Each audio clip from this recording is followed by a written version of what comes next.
One more question. आपल्या लेक्चर्सच्या पहिल्या दिवशी आपण या सगळ्या मुद्द्यांची चर्चा करतो. क्वेश्चन आहे आर्टिफिशियल रेनफॉलवर. ठीक आहे.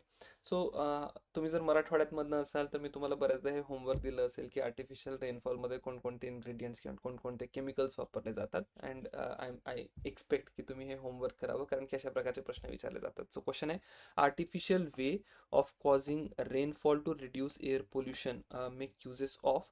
ऑप्शन दिलेले आहे. पहिलं ऑप्शन जे आहे सिल्वर आयोडाईड आणि potassium iodide is going to be the correct answer here.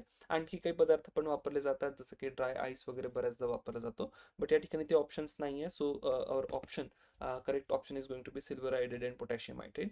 Now how cloud seeding works. तर या ठिकाणी आपण डे वनला एक कॉन्सेप्ट डिस्कस करतो आणि हा कॉन्सेप्ट आहे एरोझोल्स. आणि मग त्या ठिकाणी मी तुम्हाला एक एक्झाम्पल देत असतो की बघा, हे जे एरोझोल्स आहेत, डस्ट पार्टिकल्स असतील, सॉल्ट पार्टिकल आहेत, पॉलन ग्रेन्स आहे ॲटमॉस्फिअरमध्ये, हे सरफेस प्रोव्हाइड करतात. कशासाठी सरफेस प्रोव्हाइड करतात? ॲटमॉस्फिअरमध्ये जी वॉटर वेपर आहे, वॉटर वेपरला फ्रीज होऊन वॉटर ड्रॉपलेटमध्ये किंवा आईस क्रिस्टलमध्ये डिपॉझिट व्हायसाठी एक सरफेस लागत असतो आणि या एरोझोल्सनी हा सरफेस प्रोव्हाइड केला जातो, राईट. आणि जर मी तुम्हाला एक्झाम्पल पण देतो की जर मी ॲटमॉस्फिअरमधनं सर्वच्या सर्व एरोझोल्स काढून घेईल, डस्ट कमी झाली ॲटमॉस्फिअरमधनं किंवा सॉल्ट पार्टिकल्स कमी झाले, पोलेन्स कमी झालेत, त्याचा एक निगेटिव्ह इम्पॅक्ट ॲटमॉस्फिअरमध्ये हा असेल की there will be no precipitation, पाऊस पडणार नाही, राईट. का?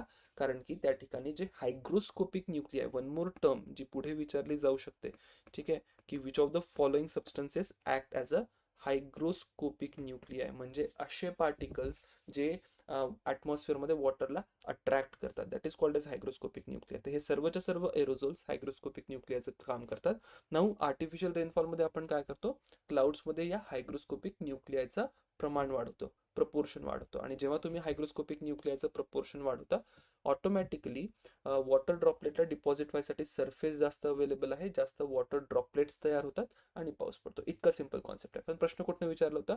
दुबईमध्ये मागच्या वर्षी खूप भीषण पूर आलेला आणि याच प्रयोगातनं पूर आलेला असं म्हटलं जातं. तर तिथनं कुठनं तरी हा प्रश्न विचारला असावा असा माझा अंदाज आहे. भेटूया नेक्स्ट क्वेश्चन मध्ये.